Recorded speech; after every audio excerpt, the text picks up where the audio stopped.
আর তোমার বলছি কেজি স্কুলে পড়ো, একে একে কথাই তুমি বলছি 11, একে এক দিয়ে কথাই তুমি বলছি 12। তোমার এই ব্যবস্থা করছি, আজকে পাল্লাই মেপে নেবো আজকে।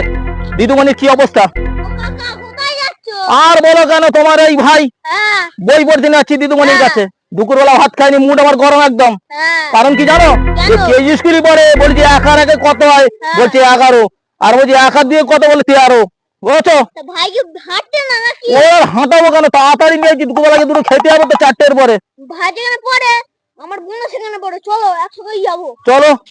চলো আর ওই দিদিমণি না একদম চালাকের গুড় 4 জায়গায় করবো। ওর একদিন কি আমার একদিন ঠিক ভালো পড়ছিস তো? হ্যাঁ বলছি।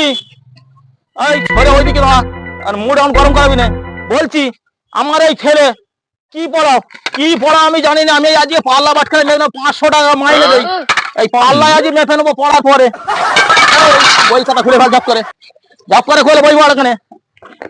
ওরে ধরেছি মাঠ থেকে লোকের ধান রুইয়ে বাড়িয়েছে, যে একে একে কত হয়, ও আমার বলছে 11, আর ওই এক আর দুয়ে কত বলছে 12। শালার ছেলে একটা মেরে হলো দিদি